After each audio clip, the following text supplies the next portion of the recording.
सुनेने स्वयंपाक चांगला केला. सासरा नवरा म्हणला, काय ग सुंदर केलंय. सुनेला आनंद झाला, हे ऐकून सासूला दुःख झालं. तिला नावं ठेवायला नको, जीव स्वभाव आहे. मी काय म्हटलं, मी हा स्वभाव सांगितला, जीवाचा स्वभावच असा आहे. तसं या सर्वावर मात करण्याकरता संतांचे विचार आहेत.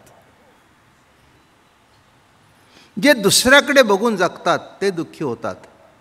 स्वतःच्या जीवनाचा विचार करा, अर्थ आपोआप लागेल आणि तुम्हाला असं वाटेल माझ्या इतका सुखी दुसरा कोणी नाही. आजचा दिवस महान आहे.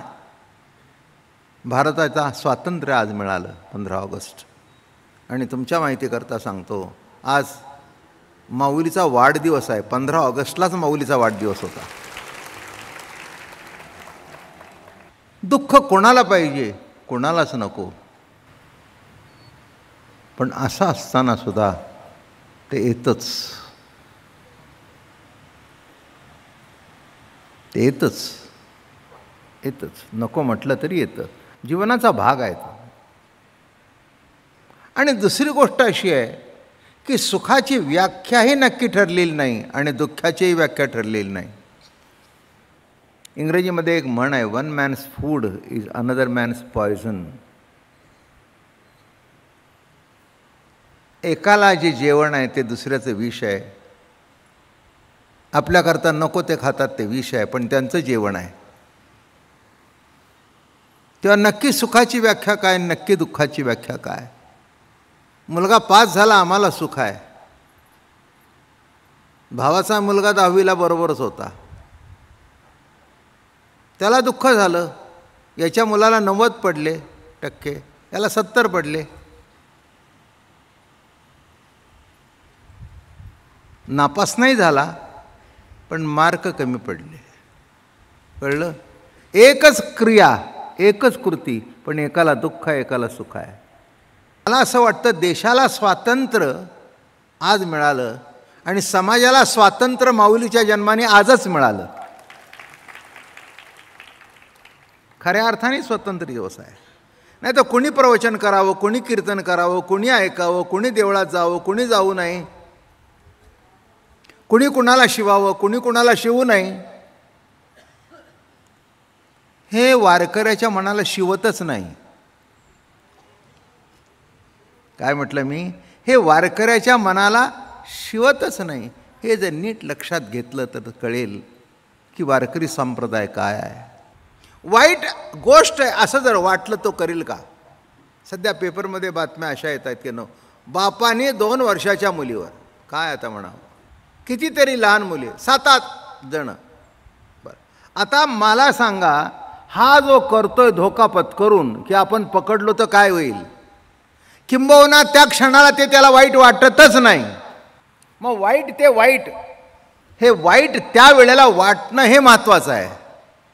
याच्याकरताने संतांनी आम्हाला काय करावं आणि काय करू नये शिकवलं, त्याच्याकरता माळ घातली.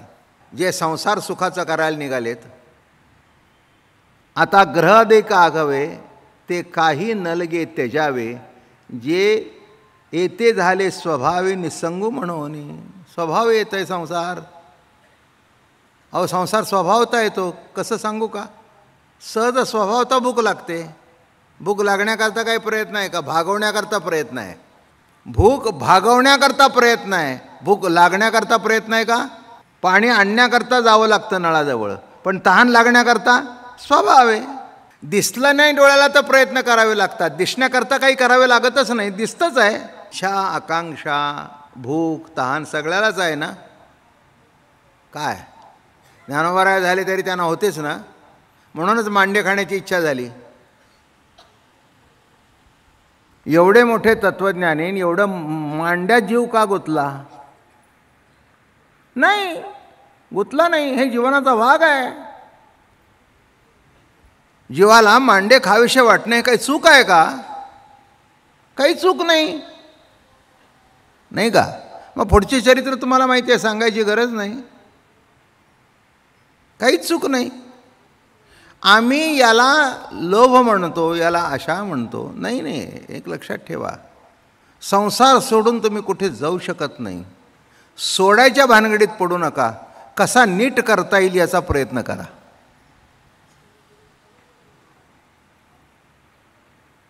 बरोबर आहे ना?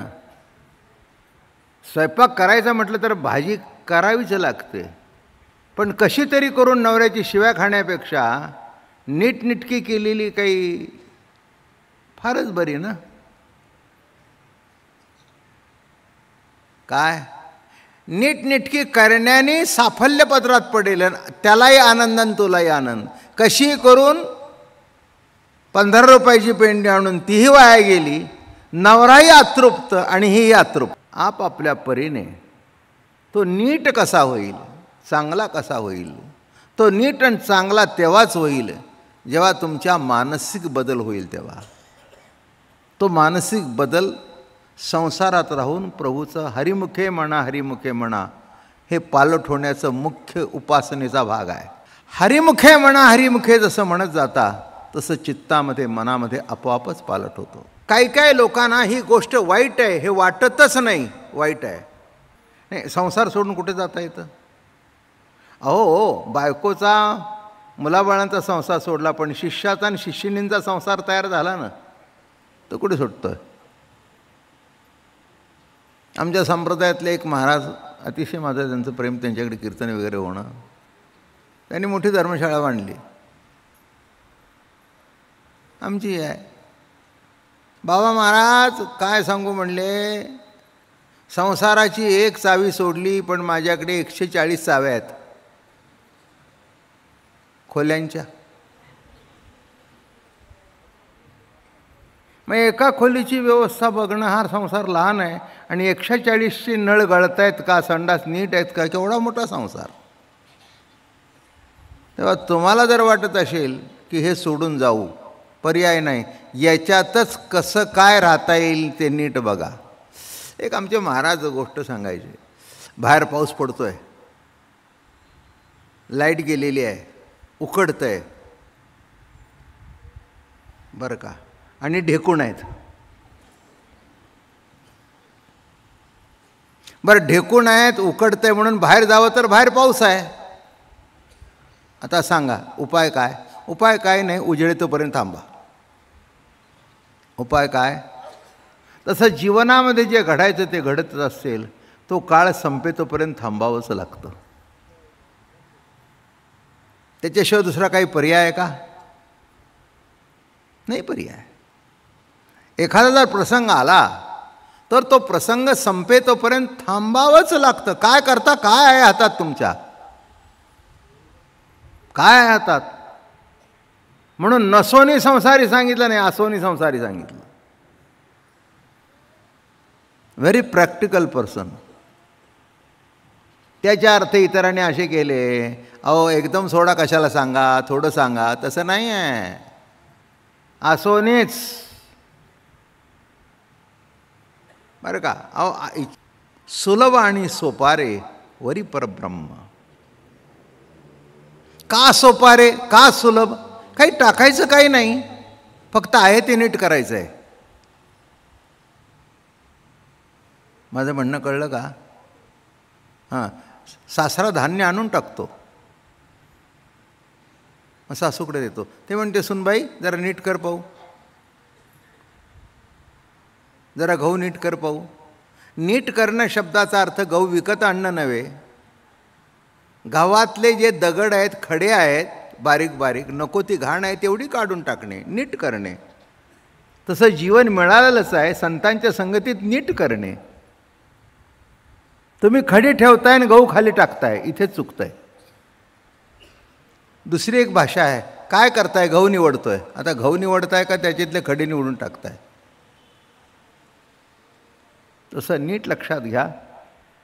आजचा दिवस भारताच्या दृष्टिकोनातून खऱ्या अर्थाने स्वतंत्र दिवस आहे. यारे आरे लहान थोर हेच ज्ञानोबारायांनी तयार केलेलं कॉन्स्टिट्यूशन.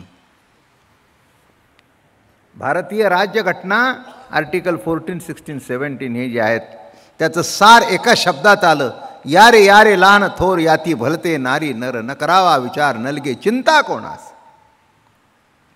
कोणीही विचार करू नका, या तुम्हाला अधिकार आहे, कीर्तन करण्याचा अधिकार आहे, कीर्तन ऐकण्याचा अधिकार आहे, प्रवचन करण्याचा अधिकार आहे, वाचण्याचा अधिकार आहे.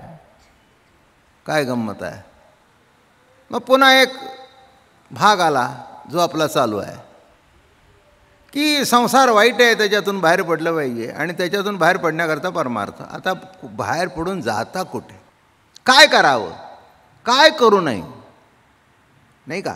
करावं जसं सांगितलं, हरिपाठ म्हणावा हे सांगितलं, पंढरीची वारी करावी सांगितलं, नामस्मरण करावं सांगितलं, तसं काय करू नये हेही सांगितलं ना. काय खाऊ नको, काय पिऊ नको, कुठे जाऊ नको हेही सांगितलं ना. हे नीट लक्षात आलं तर मग असोनी संसारी काहीही वाईट होत नाही. आणि ज्ञानोबारायांनी हे बघा